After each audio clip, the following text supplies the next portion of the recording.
이 시간 우리 함께 기도하겠습니다. 사랑해 주님 감사합니다. 오늘도 주님의 은혜 가운데 우리를 불러주시고 함께 예배하게 하신 주님, 신령과 진정으로 주님 앞에 드리는 참 예배 기쁨의 산제사 되게 하여 주시옵소서. 아멘. 은혜 중에 함께 하신 주님께 감사드리며 예수님의 귀하신 이름으로 기도합니다. 아멘.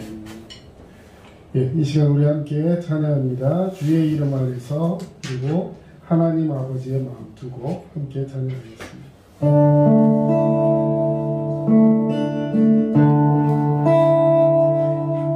주의 이름 안에서 주의 성소로 가네 영광스러운 이곳에 우리 기쁘게 왔네 영광보좌 앞에서 자기 삶을 느끼네 우리 마음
스가랴서 2장 1절에서 마지막 절까지 말씀입니다.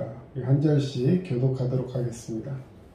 내가 또 눈을 들어본즉 한 사람이 측량줄을 그의 손에 잡았기로 내가 어디로 가느냐 물은즉 그가 내게 대답하되 예루살렘을 측량하여 그 너비와 길이를 보고자 하노라 하고 말할 때에 내게 말하는 천사가 나가고 다른 천사가 나와서 그를 맞으며 이르되 너는 달려가서 그 소년에게 말하여 이르기를 예루살렘은 그 가운데 사람과 가축이 많으므로 성곽 없는 성읍이 될 것이라 하라. 여호와의 말씀에 내가 불로 둘러싼 성곽이 되며 그 가운데 영광이 되리라. 오호라 너희는 북방 땅에서 도피할지어다. 여호와의 말씀이니라. 이는 내가 너희를 하늘 사방에 바람같이 흩어지게 하였음이니라. 여호와의 말씀이니라. 바벨론 성에 거주하는 시온아 이제 너는 피할지니라. 만군의 여호와께서 이같이 말씀하시되 영광을 위하여 나를 너희를 노력한 여러 나라로 보내셨나니 너희를 범하는 자는 그의 눈동자를 범하는 것이라. 내가 손을 그들 위에 움직인즉 그들이 자기를 섬기던 자들에게 노략거리가 되리라 하셨나니 너희가 만군의 여호와께서 나를 보내신 줄 알리라. 여호와의 말씀에 시온에 따라 노래하고 기뻐하라. 이는 내가 와서 내 가운데에 머물 것이니라. 그날에 많은 나라가 여호와께 속하여 내 백성이 될 것이요 나는 내 가운데에 머물리라. 내가 만군의 여호와께서 나를 내게 보내신 줄 알리라. 여호와께서 장차 유다를 거룩한 땅에서 자기 소유를 삼으시고 다시 예루살렘을 택하시리니 같이 있습니다. 13절 모든 육체가 여호와 앞에서 잠잠할 것은 여호와께서 그의 거룩한 처소에서 일어나심이라 하라 하더라. 아멘. 예, 우리 이 말씀 10절 11절 말씀 다시 한번 읽겠습니다. 10절 11절 앞에 모니터에도 있고요. 같이 한번 있습니다. 시작. 여호와의 말씀에 시온에 따라 노래하고 기뻐하라. 이는 내가 와서 내 가운데에 머물 것이니라. 그날에 많은 나라가 여호와께 속하여 내 백성이 될 것이요 나는 내 가운데에 머물리라. 내가 만군의 여호와께서 나를 내게 보내신 줄 알리라. 아멘. 예, 오늘 대림절 이제 벌써 세 번째 주일, 다음 주가 대림절 네 번째 주일입니다. 그러고 나면 그 다음 돌아오는 이제 주일이 성탄 주일이 되는 것이죠. 그래서 여기 앞에 보면 불이 반짝반짝 세 번째 주다 대림절. 다음 주에는 네 개를 켜서 이렇게 네 번째 주를 알리고자 합니다. 대림이라는 뜻이 뭐라 그랬죠? 예수님의 오심과 다시 오심을 기대하고 소망하는 것. 예수님이 우리 죄 가운데 우리를 구원하시기 위해서 이 땅에 오셨고 그리고 우리를 대신해서 십자가에 달려 죽으시고 하늘로 올라가셔서 다시 오심과 약속을 하셨는데 그 약속을 믿고 주님이 다시 오시면 우리를 영원한 그 하늘나라에 함께 인도하시려는 그 믿음을 가지고 사는 것, 이것이 성탄의 소망이다 말씀을 드렸어요. 그래서 우리는 예수님이 다시 태어나실 것을 믿는 게 아니라 이제 다시 우리를 위해 태어나신, 사람의 몸을 입고 이 땅에 태어나신 것이 성탄절이라면 지금 오늘 이 시간 2022년도에 이 성탄을 준비하는 우리의 모습은 아기 예수가 탄생할 것을 기다리는 것이 아니죠. 이미 예수님은 2000년 전에 태어나셨어요. 그렇죠? 그러고 나서 우리를 위해 모든 죄를 대신하고 돌아가셨습니다. 그리고 부활하셔서 승천하셨습니다. 믿으십니까? 아멘. 그리고 다시 오마 약속하셨어요. 그래서 그 다시 오실 주님을 기다리고 고대하는 것, 이것이 대림절, 대강절, 그래서 그분이 오심을 선포하고 고백하고 전도하는 것, 이것이 오늘날 우리가 성탄을 준비하는 의미다 말씀을 드렸습니다. 자, 지금은 예수님이 탄생하신 이 성탄절을 기다리는 대림절 기간인데요. 대림절은 금방도 말씀드렸듯이 이 기대하고 기다릴 때 강림할 림, 그래서 주님이 오심을 기다린다 이런 뜻입니다. 그 옆에 영어로 advent라고 써놨는데요. 저것이 이제 영어로 대림절이라는 의미인데 이것의 어원을 찾아보면 도착이라는 뜻을 가지고 있어요. 그러니까 도착하다, 도착하셨다, 예수님이 오셨다라는 것을 영어권에서 말할 때는 도착하셨다, 선포의 의미가 강하고요. 대림이라는 이 한자권, 우리 동양 문화권에서 얘기할 때는 앞으로 임재하실 주님을 강조하는 그 단어의 뜻에 그런 것이 많다라고 말씀을 드렸죠. 자, 마치 이제 공항이나 기차역에 처음 만나는 분을 만나러 갔을 때 피켓에다가 누구 환영합니다 이렇게 써붙이고 가서 기다리는 것처럼 그 만날 분이 누군지 정확히는 잘 알지 못하지만 내가 오실 분이 누군 줄 알고 그분을 만나길 고대하고 있는 거예요. 근데 얼굴도 제대로 모르고 내가 어떤 분인지 잘 모른다 할지라도 그분이 나를 발견하는 거예요. 어떻게? 공항에서 처음 만났는데 어떻게 발견할까요? 내가 그분을 기다리고 있다는 것을 표시를 해야죠. 뭐 종이에다 써가지고 웰컴 뭐 무슨 전처럼 뭐 싹 이렇게 해가지고 탁 써 있으면 내가 그 사람 얼굴은 잘 모른다 할지라도 그걸 준비하고 기다리고 그 앞에서 탁 이렇게 기대하고 있는 그 사람을 발견하고 오는 사람이 그를 반기는 거예요. 이해가 가십니까? 예수님은 우리를 이미 알고 계신 줄로 믿습니다. 아멘. 주님은 반기고 준비하고 기다리는 그 성도를 맞이하여서 오늘 우리에게 놀라운 축복의 역사를 더하여 주실 줄로 믿습니다. 아멘. 오늘 스가랴 선지자가 하나님의 말씀을 전하는 시대가 언제였는지 1장 1절 말씀을 제가 한번 기록해 놓았습니다. 한번 보겠습니다. 다리오 왕 제2년 8째 달에 여호와의 말씀이 이또의 손자 베레기야의 아들 선지자 스가랴에게 임하니라. 예, 다리오 왕 제2년 8째 달. 예, 다리오라는 사람이 왕위로 즉위한 지 두 번째 해가 되는 해 8월 이런 뜻이죠. 여호와의 말씀이 이또의 손자. 예, 이또는 일본 사람이 아니고요. 예, 이또의 손자 베레기야라는 사람의 아들 선지자에게 임합니다. 그 아들의 선지자가 누구였냐면 스가랴 선지자죠. 자, 이 다리오라는 왕은요 이스라엘의 왕이 아니에요. 페르시아의 왕입니다. 페르시아가 왕이 이제 다리오라는 왕이 즉위를 한 거예요. 그런데 이 페르시아의 다리오 왕 2년 주전 520년 이 정도 되는 그 시기였는데요. 유다 사람들이 바벨론 포로에서 예루살렘으로 돌아온 때가 주전 539년입니다. 자, 주전이라면 우리 학생들은 알 거예요. 주전이라고 하면 숫자가 높은 게 옛날이에요. 숫자가 낮은 게 옛날이에요. 자, BC 520년하고 BC 539년하고 어떤 게 더 옛날입니까? 잘 몰라요? 자, 주전, 예수님이 태어나기 전에 539년, 예수님이 태어나기 전에 520년, 그럼 어떤 게 더 최근이에요? 20년. 예, 520년이 더 최근이죠. 예수님을 기준으로 했을 때 500년, 예수님을 기준으로 했을 때 600년이면 그 숫자가 클수록 더 앞인 거예요. 그러면 예루살렘으로 바벨론 포로들이 귀환해서 예루살렘으로 돌아온 게 539년, 그러고 나서 다리오 왕이 즉위한 지금 2년 된 8월째 날이 520년. 그러면 예루살렘에서 이제 포로로 있던 바벨론에 있던 사람들이 예루살렘으로 귀환한 게 먼저고, 그 다음에 다리오 왕은 지금 그 다음에 520년에 지금 즉위를 했다. 이런 말씀이 되는 거죠.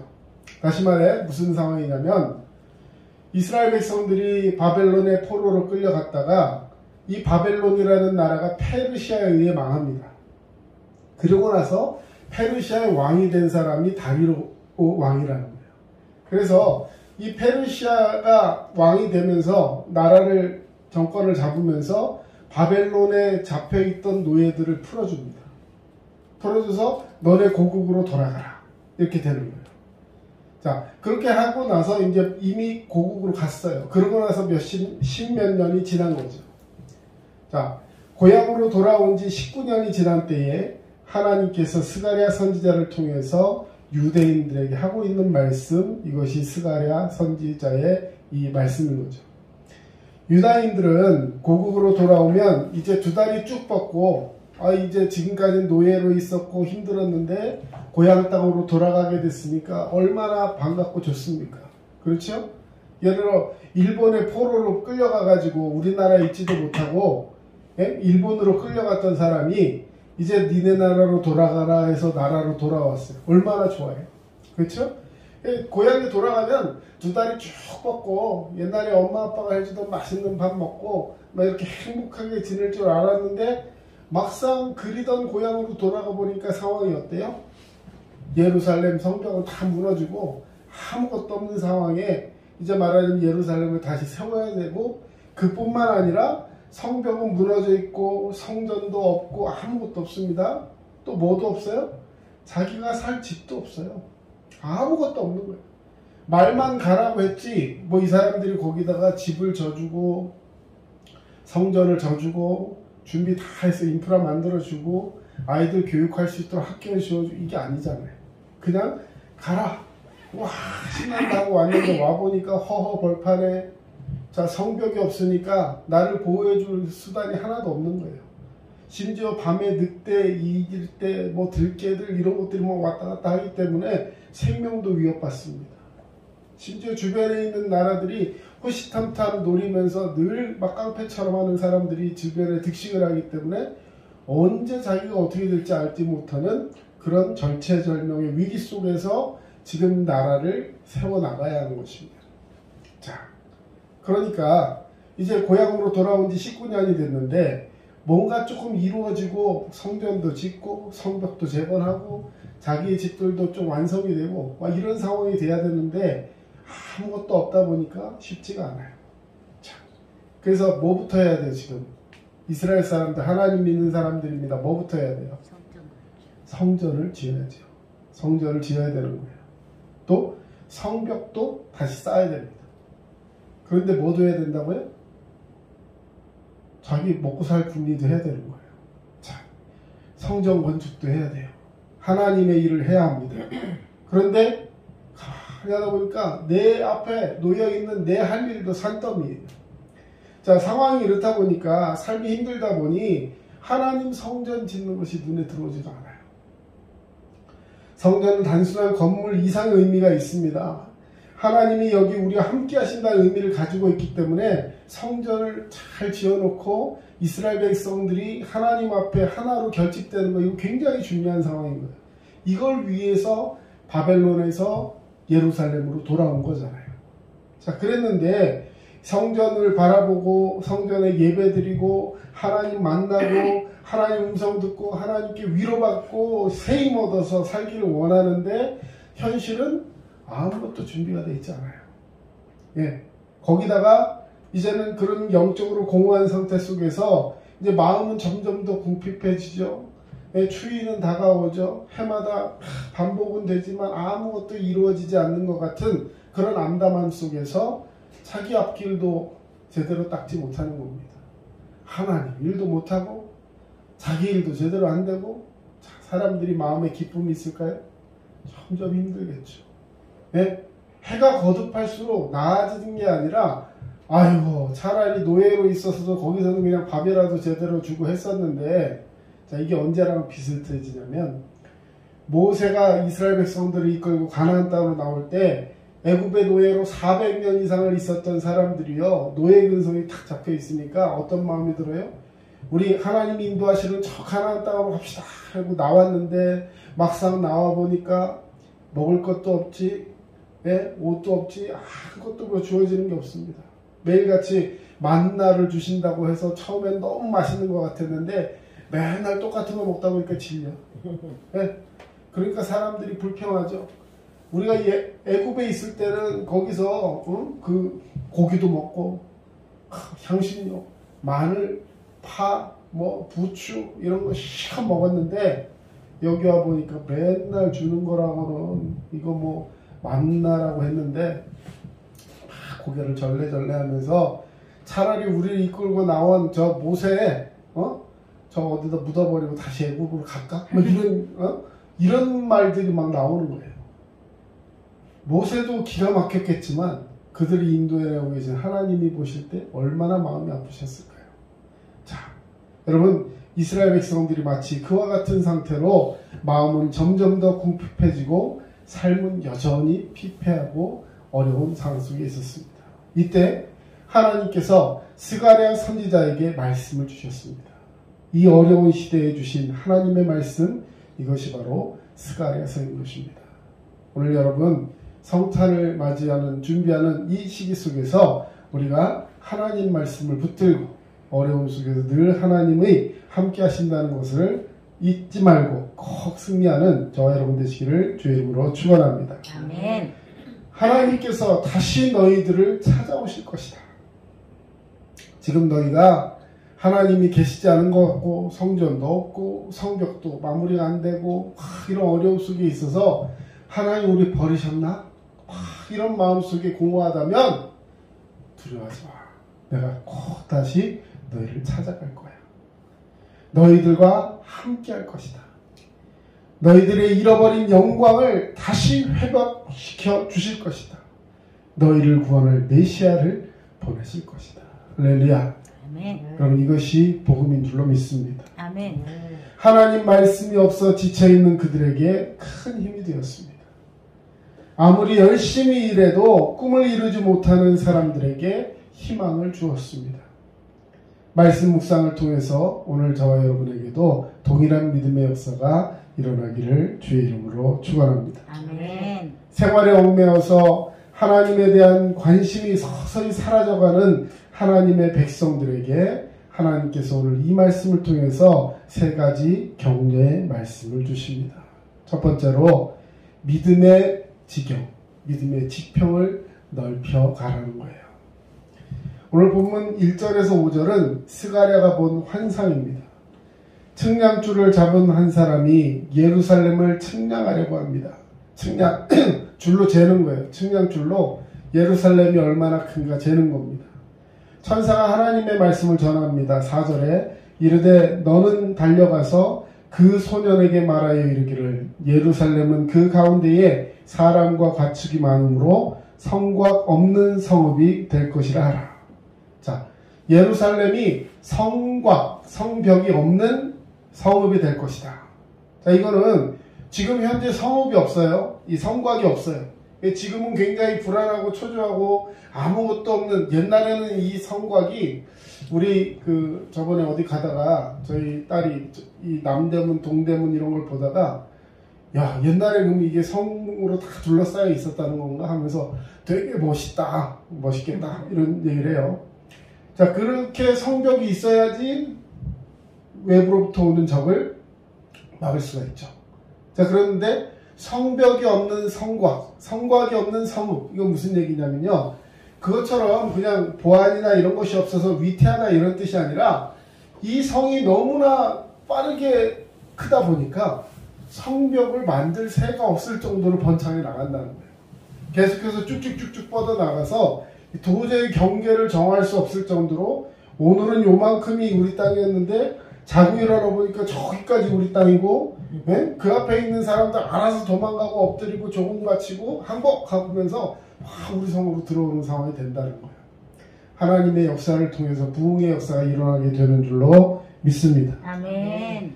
자, 이렇게 예루살렘 성이 경계를 정할 수 없을 정도로 땅에 계속해서 뻗어나갈 것이다.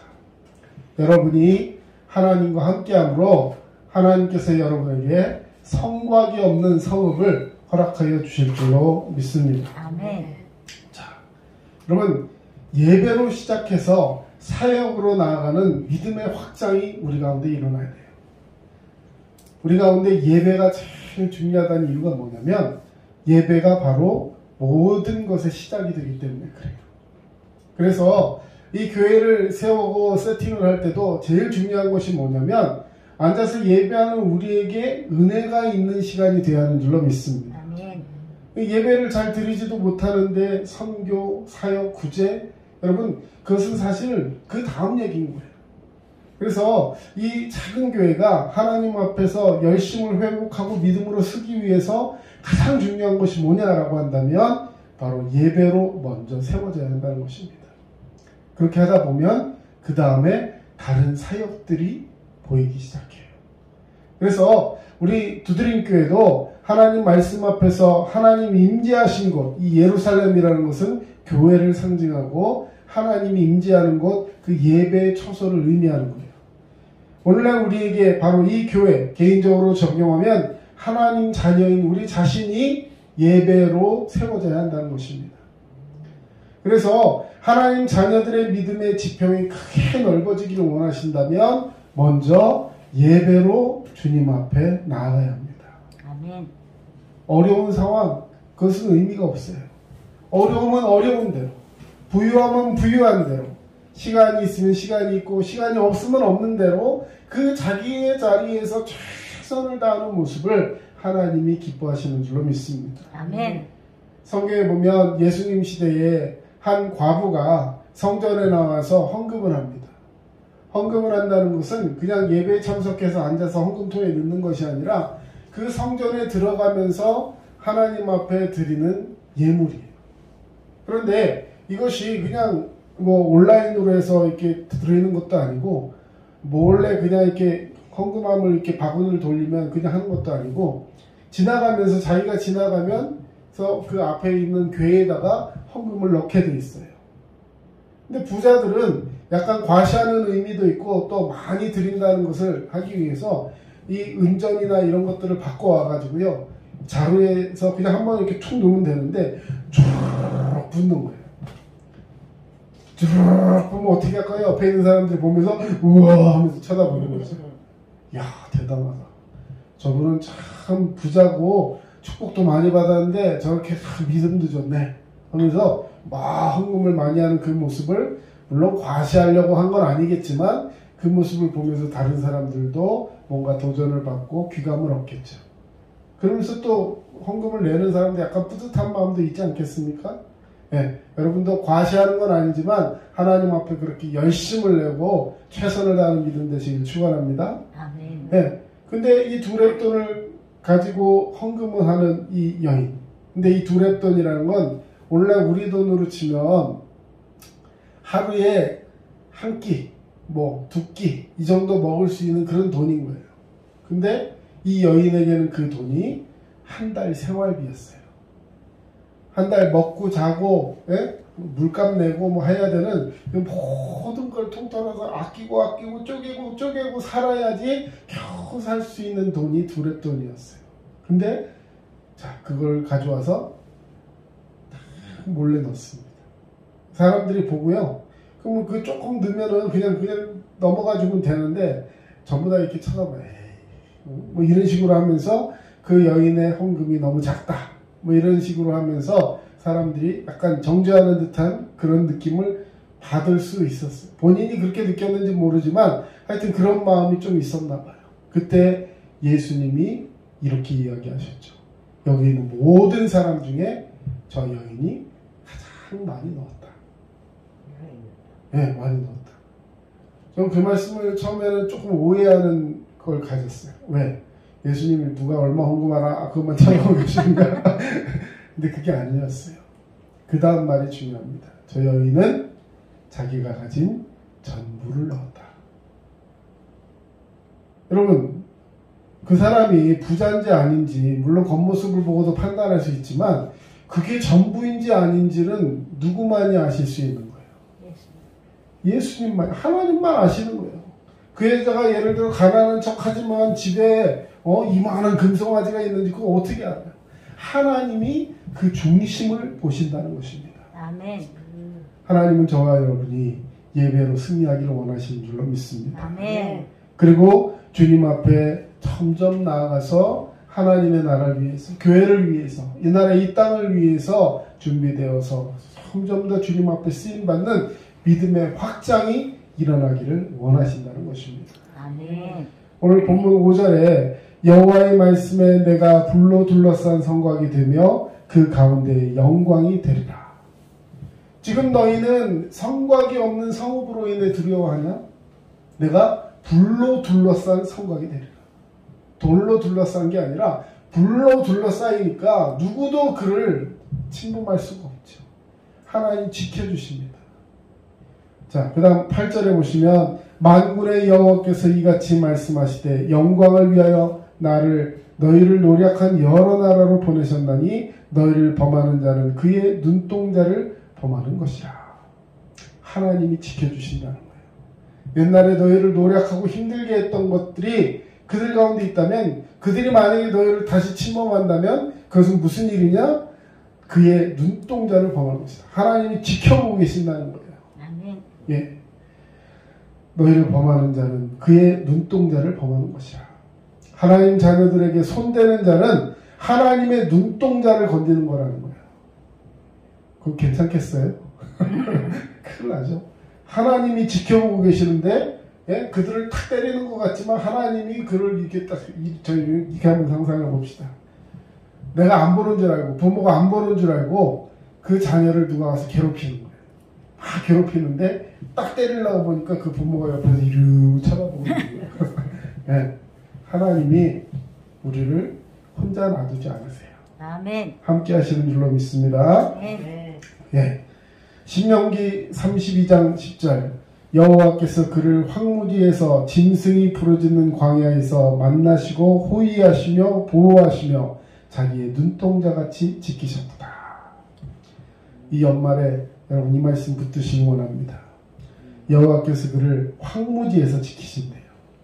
짐승이 부르짖는 광야에서 우리를 만나주시고 호위하시고 보호하시며 자기의 눈동자같이 지키셨다. 아멘. 여러분, 하나님이 나와 함께하지 않는 것 같은 그런 황량함, 너무나 외롭고 힘들고 어려운 상황 속에 있다 할지라도 하나님이 나를 지켜보고 계신다. 아멘. 예, 시편에 이런 말씀이 있습니다. 다윗은 이렇게 고백했어요. 나를 눈동자같이 지키시고 주의 날개 그늘 아래에 감추셨다. 하나님이 그 날개를 펴서 나를 안아주시고 감싸주시고 지키셨다는 것입니다. 이사야서는 또 이런 말씀이 있습니다. 여인이 어찌 그 젖먹는 자식을 잊겠으며 자기 태에서 난 아들을 긍휼히 여기지 않겠느냐. 그들이 혹시 잊을지라도 나는 너를 잊지 아니할 것이라. 내가 너를 내 손바닥에 새겼고 너의 성벽이 항상 내 앞에 있나니. 자, 여러분 귀한 말씀입니다. 여러분 아기를 가진 젖먹이를 가진 엄마가 아기를 잃어버릴까요? 자식을 잊겠어요? 품속에 자녀가 있어요. 젖을 먹이고 있어요. 젖 먹는 아기가 있어요. 근데 그 아기를 부모가 잊겠냐는 거예요. 절대 잊지 못하죠. 근데 혹시라도 이 여자가 뭐 치매에 걸렸든지 뭐 해가지고 애를 잊어버리는 그런 불상사가 있다 할지라도 자기 태에서 자기 뱃속에서 난 아이를 긍휼히 불쌍히 여기지 않겠느냐는 거예요. 그 당연한 거죠. 불쌍히 여기고 그 자녀를 위해 좋은 걸 하려고 최대한 노력을 할 겁니다. 그런데 혹시 그들이 그를 잊을지라도 나는 너를, 하나님은 저와 여러분을 잊지 않으시는 줄로 믿습니다. 아멘. 손바닥에 새겨놓겠대요. 이름을 탁 써갖고 새겨놓으신대요. 여러분 이름이 하나님 손바닥에 있습니다. 아멘.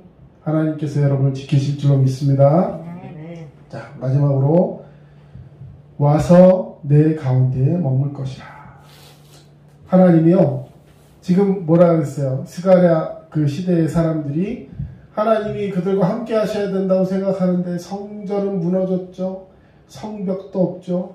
자기 집도 제대로 못 지었죠. 이것도 못하고 저것도 못하고 힘들어서 야, 하나님 우리를 떠나신 거 아니냐 하면서 19년 동안 지금 다시 고국으로 돌아왔지만 아무것도 이루어지지 않는 상황 속에 여러분 19년이라는 세월을 한번 생각해 보세요.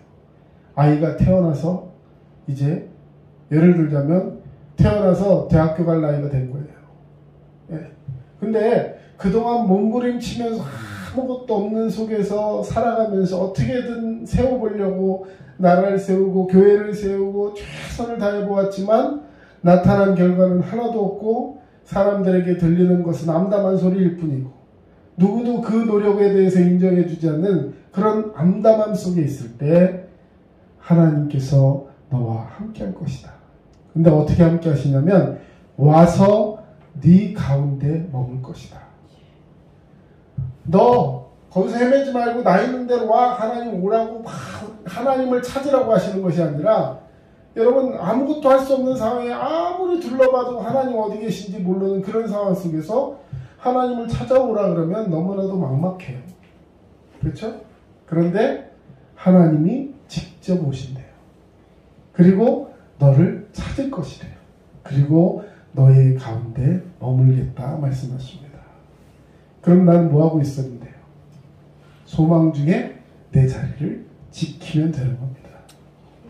할렐루야. 아멘. 오늘 10절 말씀에 여호와의 말씀에 시온에 따라 노래하고 기뻐하라. 이는 내가 와서 내 가운데에 머물 것이라. 11절에도 그날에 많은 나라가 여호와께 속하여 내 백성이 될 것이요 나는 내 가운데에 머물 것이라. 자, 오늘 중요한 단어가 두 개가 있었습니다. 금방도 봤지만 자, 내가 뭐 하신다고요? 와서 너희 가운데 머물 것이다. 오늘 저와 여러분에게 이 말씀이 위로가 되었으면 좋겠어요. 아멘. 저와 여러분에게 이 말씀이 소망이 되었으면 좋겠습니다. 아멘. 하나님이 오셔서 머문다. 여러분, 사람들은 그 절대적인 신을 만나려고, 구원의 신을 만나려고 자기 나름대로 노력하며 자기의 종교를 최선을 다해서 지켜나가려고 합니다. 그래서 뭔가 그 궁극의 존재를 만나려고 노력을 하는데 내 노력으로 만날 수가 없어요. 여러분, 내가 노력해서 하나님을 만나는 게 아닙니다. 죄인인 나는 하나님을 만나러 갈 수도 없을 뿐만 아니라 이 죄인인 나는 하나님을 만나면 그 영광의 기운에 의해서 나는 죽을 수밖에 없는 것입니다. 그런데 하나님께서는 죽을 수밖에 없는 이 죄인을 사랑하셔서 우리를 만나기 위해서 이 땅에 오신 줄로 믿습니다. 아멘. 그분이 바로 예수 그리스도예요. 예수님이 우리 가운데 오셔서 우리 가운데 임마누엘 거하여 주셨습니다. 우리는 그것을 위해서 뭐 하면 됩니까? 노래하고 기뻐하라는 거예요. 내가 이 땅에서 지금 할 수 있는 것, 주님을 만나기 위해서 내가 할 수 있는 것, 그것은 바로 주님을 찬양하며 주님으로 인하여 기뻐하는 것입니다. 12월은 한 해를 돌아보고 새해를 준비하는 달입니다. 2022년 새해 계획을 세우실 때 이런 믿음을 갖고 또 준비했을 거예요. 이제 2023년을 준비할 때도 여러분 가운데 확신에 찬 소망의 계획이 있어야 합니다. 그것은 바로 주님으로 인해 기뻐하고 주님을 찬양하며 주님과 함께 동행하며 주님이 내게 와서 나와 함께 머물리라.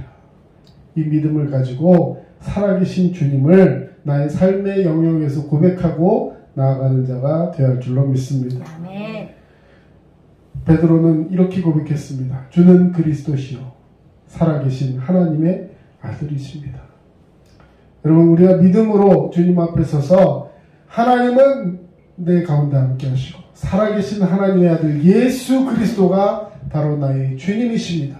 아멘. 이 고백 가운데 예배로 승리하는 자가 되어야 할 줄로 믿습니다. 아멘. 하나님 없어도 잘 살 수 있다?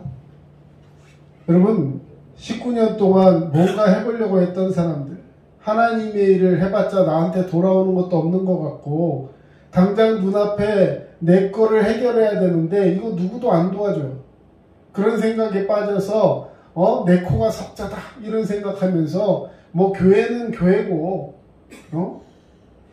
일단 내가 살고 봐야지 이런 마음을 가졌던 사람들이 스가랴서의 이 말씀을 듣고 용기를 내시고 주저앉지 마시고 하나님의 그 사랑과 은혜를 배반하지 마시고 하나님이 함께 하심을 인정하면서 하나님이 나와 함께 하시고 내게 와서 머무신다는 오늘 이 말씀을 꼭 기억하여야 할 것입니다. 아멘. 오늘 이 말씀 다시 한번 읽고 마치겠습니다. 10절 시작. 여호와의 말씀에 시온에 따라 노래하고 기뻐하라. 이는 내가 와서 내 가운데에 머물 것이니라. 아멘. 우리 사랑하는 두드림 교회 우리 가족 여러분, 노래하고 기뻐하십시오. 아멘. 날마다 새로운 은혜로 채워주시는 하나님, 새로운 능력과 지혜로 우리와 함께 하시는 하나님, 우리를 도우시는 하나님을 생각하면서 노래하고 기뻐하는 대림절 되시기를 주님의 이름으로 축복합니다. 아멘. 사랑의 주님 감사합니다. 오늘도 주님의 귀한 말씀 붙들고 함께 말씀을 나눴습니다. 주님이 우리 가운데 오셔서 우리와 함께 거하신다 하셨습니다. 소망 중에 노래하며 기뻐하며 주님 앞에 나아가는 우리들, 삶의 지경이 예배에서 사역으로, 사역에서 주님이 기뻐하시는 그 모든 것에 초점을 맞추고 믿음으로 살아갈 수 있는 믿음의 진보가 있게 하여 주시옵소서. 아멘. 지금은 우리 주 예수 그리스도의 은혜와 하나님 아버지의 크신 사랑하심과 성령님의 도우심과 위로교통 충만하심이 주의 말씀 붙들고 오늘도 승리하기를 원하는 모든 주의 백성들 머리 위에 이제로부터 영원토록 함께 하시기만을 간절히 축원하옵나이다. 아멘. 아멘.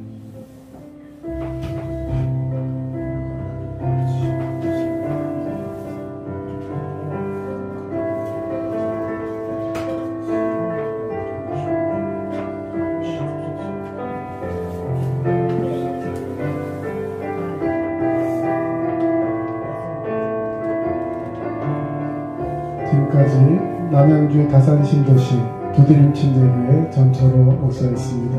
여러분 소망 중에 승리하는 주님의 귀한 자녀 되시기 원합니다. 감사합니다.